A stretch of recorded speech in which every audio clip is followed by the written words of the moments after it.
Thank you for joining. Glad to have you. Welcome to ParlayPeople. Today is September 2019, officially the first week of NFL and your second week of college football.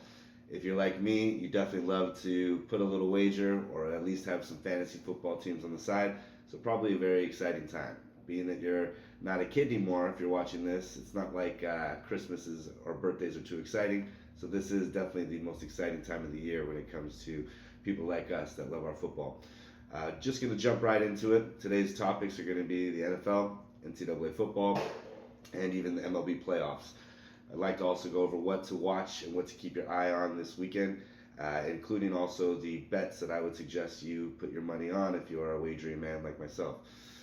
Getting into the NFL, as a Cowboy fan, we're going to jump right into Mr. Zeke.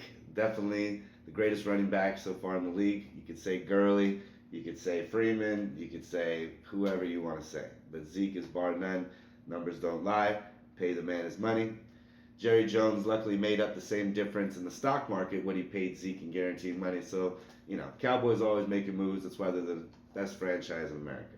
But probably still won't get the Super Bowl this year. Go Cowboys. But I'm happy Zeke's back on the team. Next topic, of course, we'd love to discuss. We all have an opinion on this, especially if you watch Hard Knocks. But to be or not to AB. Antonio Brown was reported last night going to not make the first game, was going to be suspended. Now news just broke that he's actually going to be playing. So fantasy owners, one being myself, for AB, definitely glad to hear that the Gruden drama and the Mayock drama, that terrible GM, I don't know if Gruden owed him a favor, even though he probably got him a job at ESPN originally. But Mayock is terrible, and Oakland Raiders are going to be terrible. Antonio Brown is the only thing they have. Carr can maybe get some stuff done, maybe put up some fantasy numbers, but that team is going to be dog shit, in my opinion.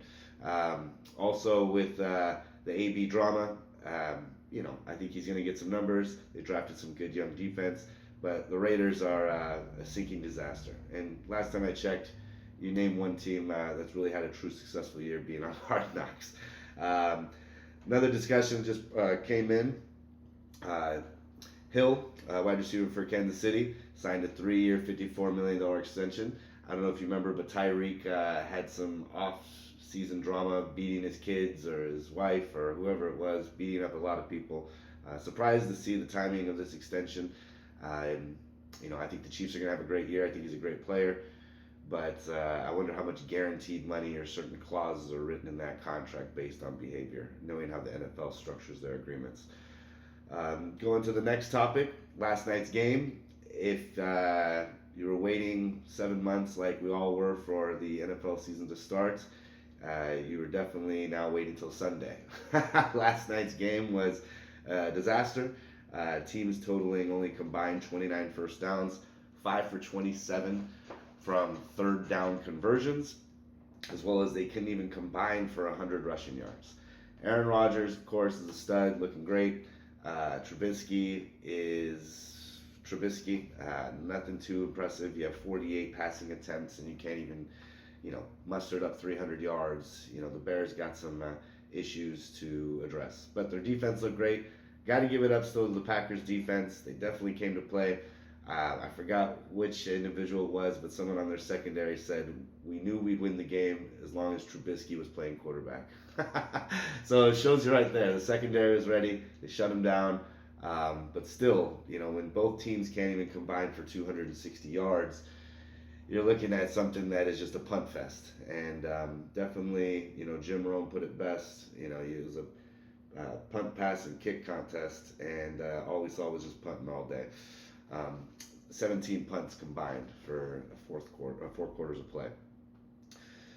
What I'd like to get to next would be my Super Bowl predictions. It's good to announce that, of course, before the season. We all have that friend that, of course, when the end of the season comes, I picked them, I did this, I did that, which is just bullshit.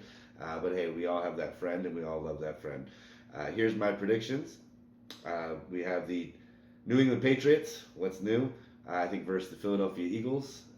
Kills me to say the Philadelphia Eagles, being a Cowboy fan, but I think that if Carson Wentz is healthy and the way that their schedule lines up, they could possibly be very dangerous, just as they have been the last 3 years. Um, for the divisional winners, because this is going to outline our playoffs, I have for the AFC the Patriots winning that division, the Steelers covering just by a game or maybe two over the Cleveland Browns, the Houston Texans winning that division, and in the AFC West, the Kansas City Chiefs beating out the Chargers. My wild card predictions would be the Chargers and the Cleveland Browns.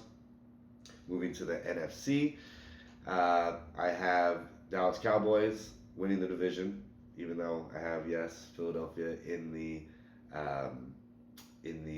Super Bowl. I have them going through a wild card, which we've seen many times from wild card teams advancing to the Super Bowl. I also have Green Bay Packers. I have the New Orleans Saints. I have the Rams. I have the then Seattle Seahawks and the Philadelphia Eagles getting in as a wild card. Those are my predictions. Of course, can't predict injuries. You can't predict weather. There's certain things that always come into play. But I think the Patriots are mentally ahead of everybody. It's been proven. It's been shown. I don't care if Brady's 42 or whatever he turned this year, 43. That guy will be getting them to the playoffs until he wants to call it quits. I think that the Packers looked great last night. I think that they can definitely win the division, especially starting off 1-0. Definitely helps that. That division with the Minnesota Vikings can still maybe backdoor, but I don't see a team squeaking by in the wild card out of that conference. I see it coming out of the NFC North as well as the NFC West. Moving on to the best bets for the NFL. I personally love betting on college football. I definitely bet on NFL. You're going to see throughout this podcast that I'm going to give out probably more information on college football bets just because there's more games and then there will be NFL. But for my NFL, I'm very confident in these four. I like the Kansas City Chiefs -4 at the Jacksonville Jaguars. Jacksonville is breaking in a new quarterback, Nick Foles. We all know who he is. But I think the Chiefs are going to be dominant. They're going to score a lot more points than Jacksonville can muster it up. Look to see that game probably covered by 4 to 5 points. I think they can easily win by 8 to 10 in general on the total score, not the spread.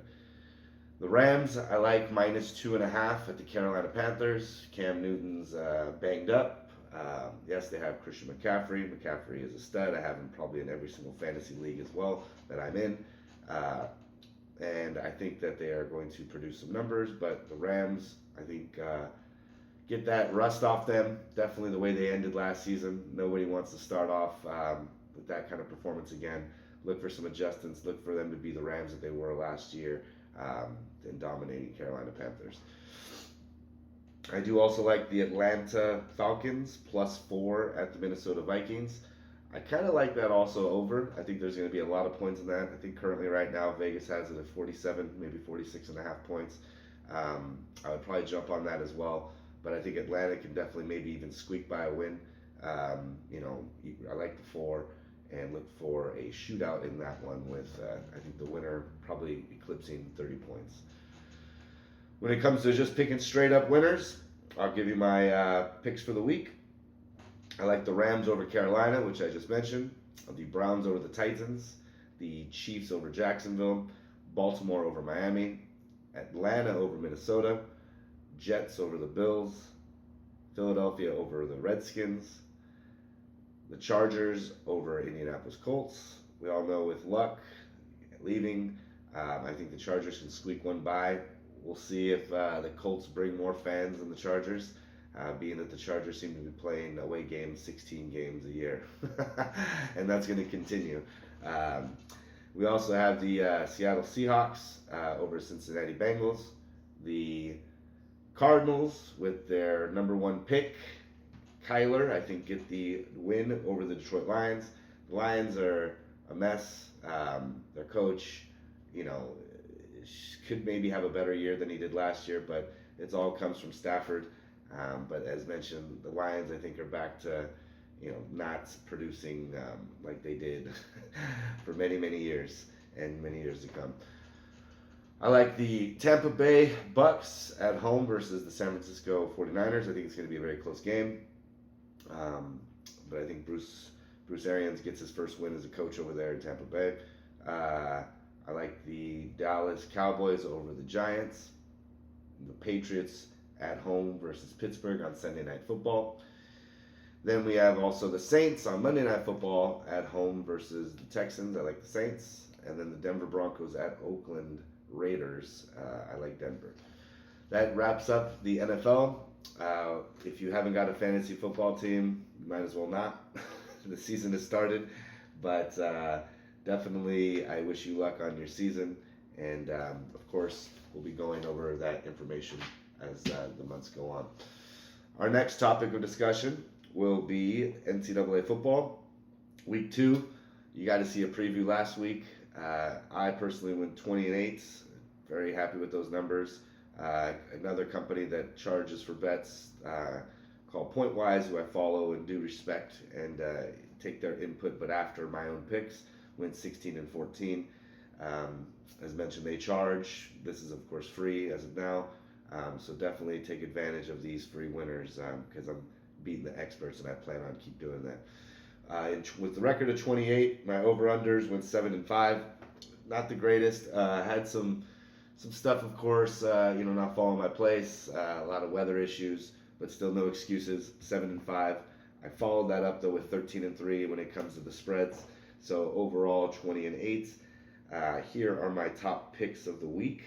I do have other selections. You can, of course, ask, and for my opinion, we'll give you the information on the Instagram and information to follow to ask anything I'm not providing my opinion on. But to start off, the top picks of the week, we have University of Central Florida -10 at Florida Atlantic. Florida Atlantic, as you know, probably, or if you don't, their coach is Lane Kiffin, offensive guru. At still at the same time, they put up a really good fight against Ohio State last week, covering the spread, helping the over, which I took. It was one of my winners on the over. But UCF is dominant. UCF has built a great program. Even after their coach leaving to Nebraska, they are still dominating in second year without him. I look for that dominance to continue and then cover that spread, which is -10. The next up would be University of Washington, -14 versus Cal. Cal is terrible. The Pac-12 in general is just terrible. Utah is by far the superior team. Washington is up there. I'm not predicting Washington to go undefeated or on the table, but -14 seems pretty comfortable at home. I think they will cover that by at least a touchdown, surpassing Cal by at least 20 points. Cal struggled last week with UC Davis. UC Davis, I think, as we all know, is no powerhouse. Cal did have some turnovers, which could have maybe led to them not scoring as much, but in general, Washington brings a stellar defense. A lot of NFL talent still on that team, as well as even an NFL-type coach. So look for Washington to cover at home. We're following the weather report on there. There could be some rain, and we'll see how... Excuse me. We'll see how that plays out. Next up, we have Ohio State -16 versus Cincinnati. Ohio State disappointed, I know, gamblers last week. I didn't touch the spread. I only took the over with Florida Atlantic. They started off hot, scoring 35 points and fizzling out and not having the same type of second half or even the same first quarter that they did throughout the game. But Ohio State, look for them to bounce back. Ohio State is still a top 8 team, no question about it. New coach, new quarterback. Quarterback came out, but great. Justin Fields, look for him to dominate. Cincinnati does bring a good defense, a great coaching staff, great mentality, but look for this in-state rivalry to get out of hand. Maybe not quickly, but look for Ohio State to pull away and surpass that 16 points. Next up, battle of maybe not the sexiest game on paper, maybe not one that you're going to look to watch, but maybe just follow on your phone, would be Tulsa -6 at San Jose State. Tulsa, is not the powerhouse, but they came out for the opponent that they were playing and put up a good enough performance, good enough for me to think that they can, win by double digits against San Jose State, even on the road. Still not too much travel, but look for Tulsa to get the job done. Next up would be Louisiana Lafayette versus Liberty, under 66. Liberty is coached by Hugh Freeze, who, if you didn't see last week, was coaching from a hospital bed, but in the booth. Definitely dedication, but unfortunately they mustered up 0 points. Yes, they were playing a powerhouse, but their defense, as much as they were playing that team, held them to under 24 points, I believe it was, or at least I know they didn't surpass 30, making me believe that they can do the same to Lafayette. Maybe they score some points. Hopefully they don't, but they keep that tradition of putting up goose eggs. But I like Liberty under 66. Liberty under 66. My next game up would be Michigan. Michigan minus 22.5 versus Army. Michigan disappointed bettors last week again. It's time to get some revenge. I was one of them. That was one of my 8 losses, was Michigan. I think that Michigan will come out this week. Army was able to only put up 14 points versus Rice. Rice is probably ranked 120th out of 128 when it comes to total defense. Michigan is probably ranked, and I'm being nice, it could be better, at least top 10. Most likely like a top 5 run defense, which Army, I guarantee if there was a spread at Vegas, their over-under would be maybe 10 passing attempts or 11 passing attempts for the game. So look for Michigan to cover that 22.5. Could be maybe even a good halftime bet. I took it also at minus 13.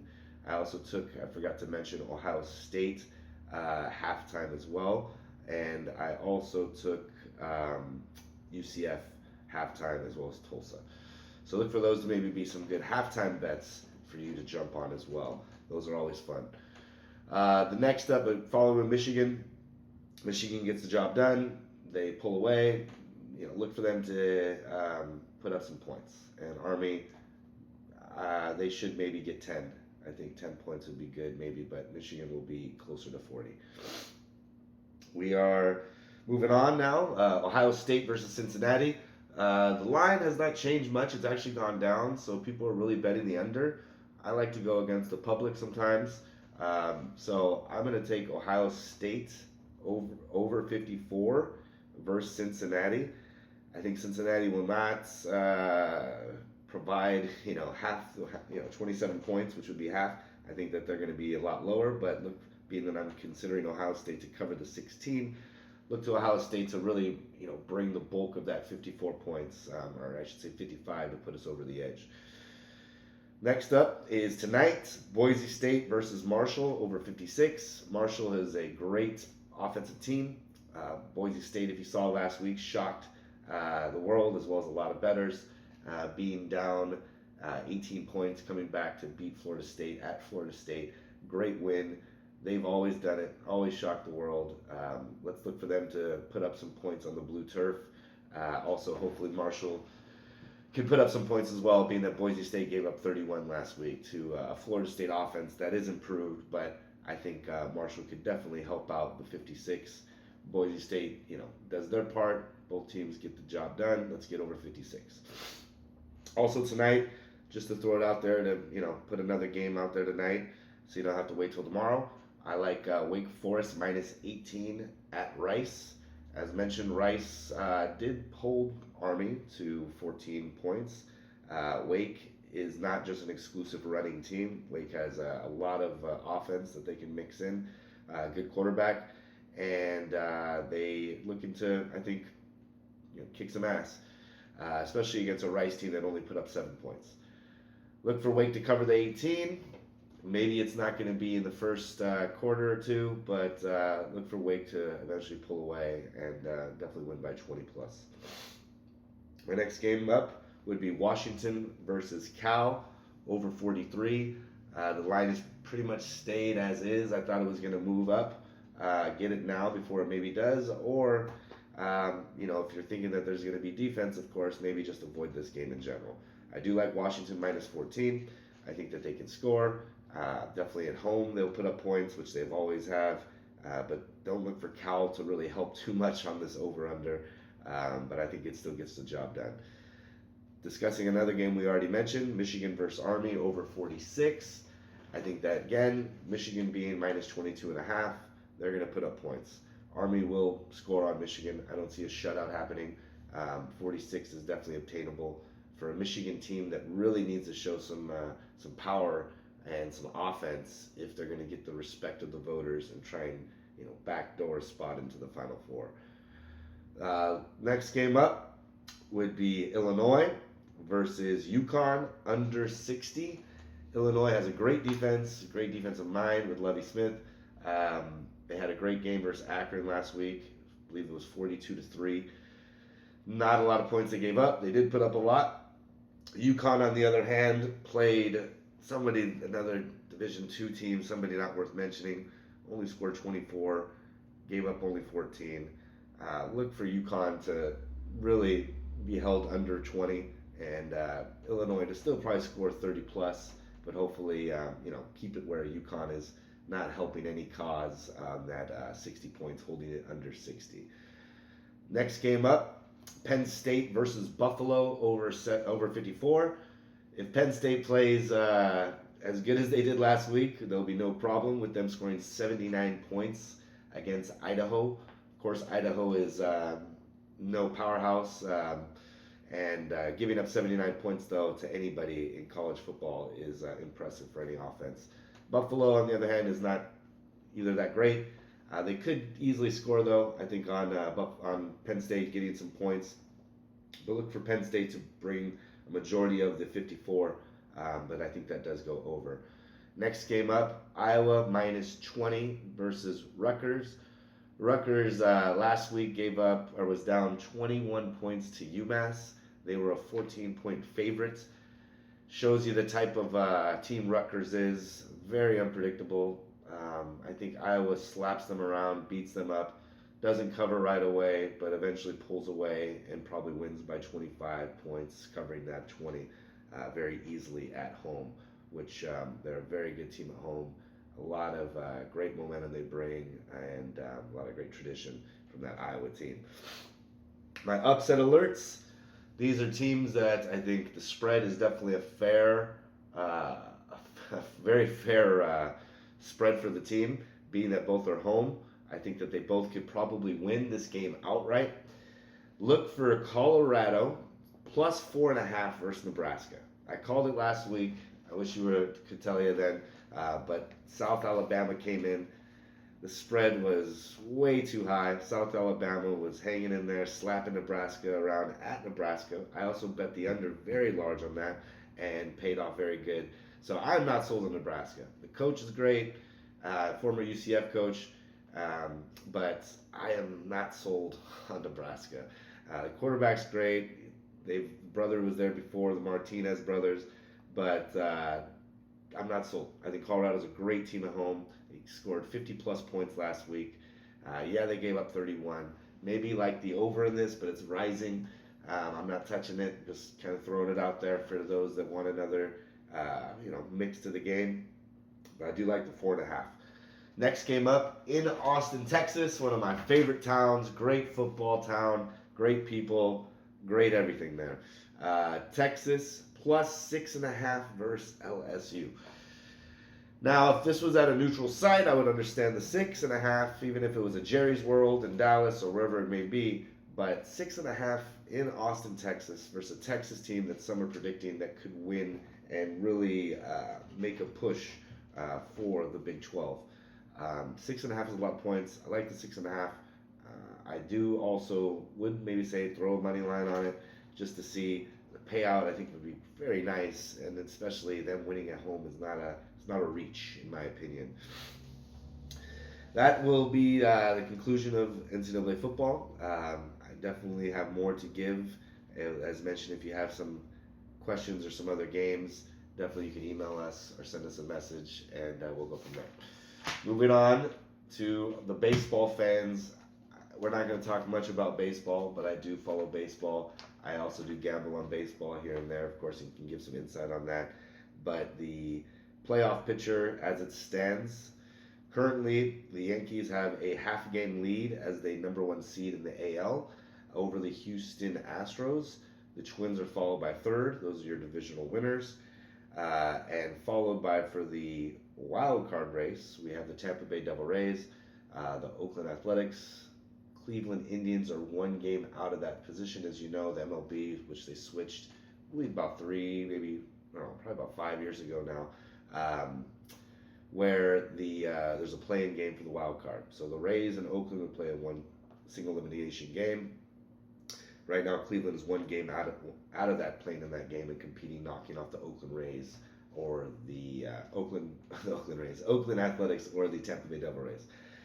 And standing 6.5 games out of that game would unfortunately be, for those Beantown fans, the greatest sports town, as they claim, the Boston Red Sox. This has been, a common thing, teams winning the World Series, not making the playoffs. That's baseball for you. But Boston Red Sox are 6.5 games back. I would predict that they're not making it. I would say that if I had to replace one of the Rays or the Oakland Athletics, I would definitely put Cleveland in there. Most likely dethroning the Athletics. But a lot of baseball to be played. I believe there's still less than 20 games left, but going to be a wild chase at the end. Looking at the National League, we have your the Dodgers. Dodgers. Again, dominating the division, dominating the NL, and with the second best record in Major League Baseball. We have the Atlanta Braves. Braves are back. It was great for those that are, remember good old 90s baseball. Braves dominated for years and years and years. Good to see them back. I love the kid Acuna. They have some good pitching. I think that they will get out of the first round compared to last year when my Dodgers knocked them out. But look for also, Braves to make a run.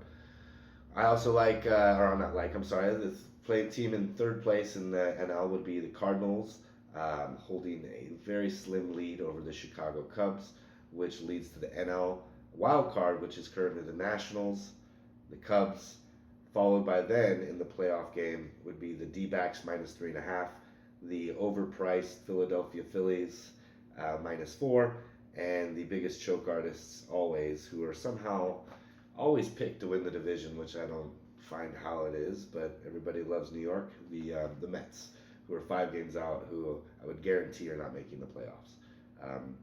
I would say that it's most likely going to stay as is. Don't look to see the Philadelphia Phillies or the D-backs or the Mets make a run. The Diamondbacks might have a chance if they play the Padres a bunch or maybe some other weaker teams in the division. But, I think the Nationals and the Cubs hold a commanding lead. Also, World Series predictions, might as well say it now. I said it at the beginning of the year and never thought that the Astros would add all the additions of the pitching with the Greinke coming in, making them definitely, I think, superior over the Yankees. I have the Dodgers finally getting a World Series ring after 20 or 30 plus years over the Houston Astros in 7. So will be a repeat of 2 years ago. That will conclude our baseball segment. If you would like more information on that or any games you would like me to advise you on, please shoot me the message.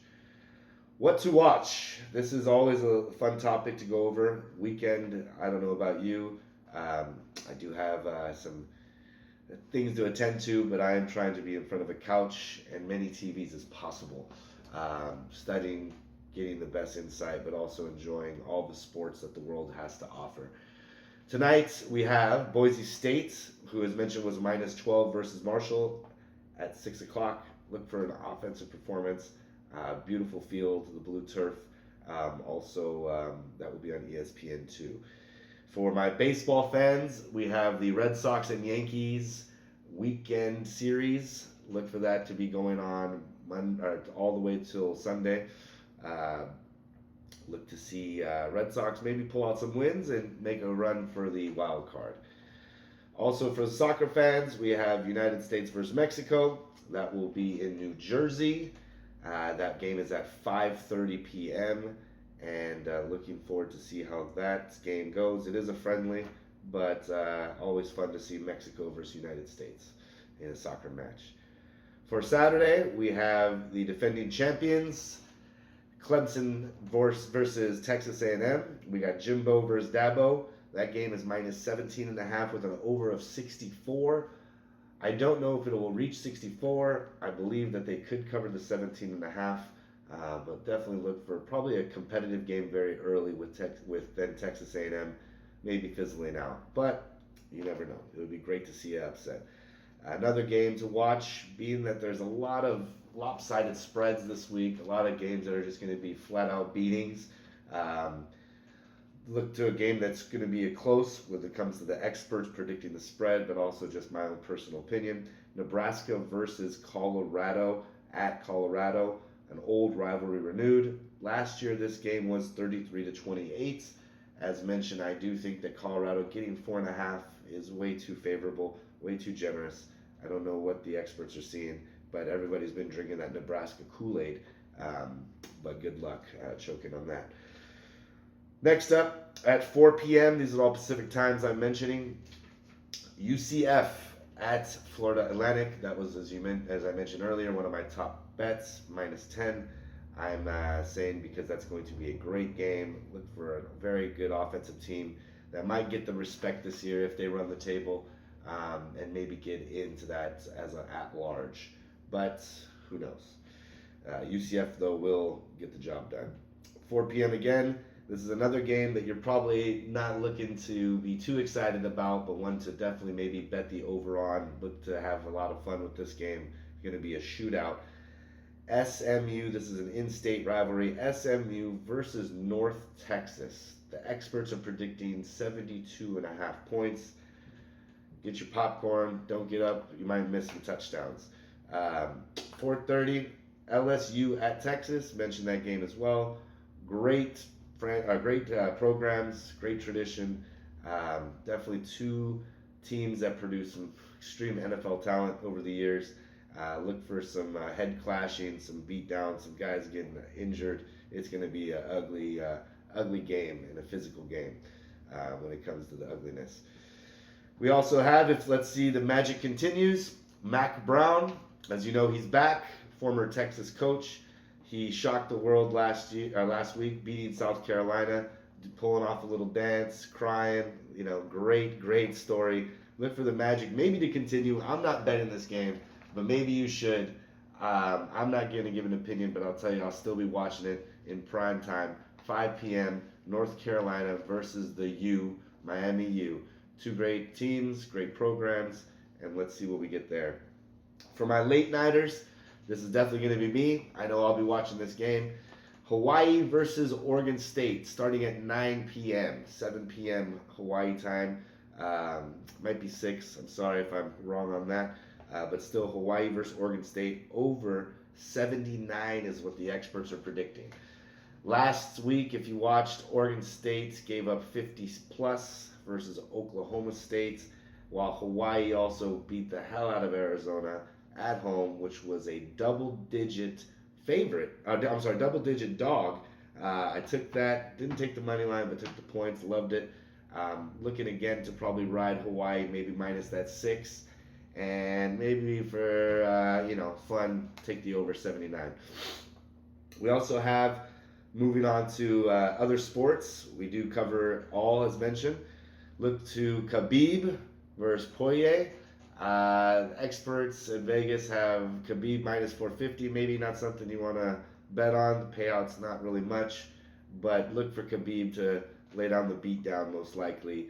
I see that not going 5 rounds.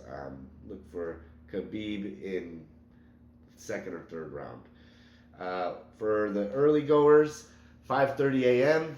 USA basketball, FIBA World Cup versus USA versus Greece. USA has been, I don't want to call them the JV team, but let's just get right to it. Not the best quality we've ever seen. Kind of reminds me of the team that came in 5th place or whatever it was before the real dudes came back to start kicking ass. For how much money these guys make, it's kind of a joke. Not to represent your country if you have the opportunity. Anybody that's done it before, I understand maybe not wanting to do it again. But it's good to see new guys out there. They just better get the job done. I'm not feeling too confident, but we'll see how the tournament plays out. Also, for those tennis fans, Saturday afternoon, you will see Serena Williams win again. I don't understand this. I don't know what tennis is doing with the rankings or if it's all picked out of a hat. How the hell is Serena Williams ranked eighth in this bracket? Advancing again to her 10th U.S. Open final. Go Serena. Kick their ass. She's playing against the Canadian Andrea Scoof. Sorry, I've never heard of you before this moment. So good luck, and we're not going to probably hear about you again until after this game. So go Serena. Get it done. Go USA women's tennis. Moving on to Sunday. What to watch? Every damn NFL game. Find the bar that has many TVs, stream it, do whatever you can, watch the red zone, but you need to be watching every damn NFL game. This is the happiest day of the year. Definitely a great moment every year, great weekend for sports, but be watching every damn NFL game. The good matchups, though, of course, would be New England at night. Everybody gets that versus Pittsburgh. Giants Cowboys, that's going to be a good rivalry game. You also have the Rams versus the Carolina Panthers, which I think will be a really good game and one that we advised earlier on to bet. Monday Night Football, we get 2 games, so that'll be fun. Watch it on Monday. Also, for the Sunday, for our tennis fans as well, the U.S. Open Finals will be played. Go Berrettini, he's the Italian going up against Nadal. I don't know about you, but I'm tired of Djokovic, Nadal, or Federer as much as I like watching Federer win over the other 2 guys. But let's get some new blood in there. Let's get a new winner. We can't just keep watching these guys forever. So I'm rooting for the Italian as well as anybody not named Nadal. That concludes our segments. We appreciate your time. We value your attention, and good luck on the bets. Definitely tune in next week to hear what we have to offer. More great insights and good breaking news. Thank you again. Have a great weekend, and see you next time.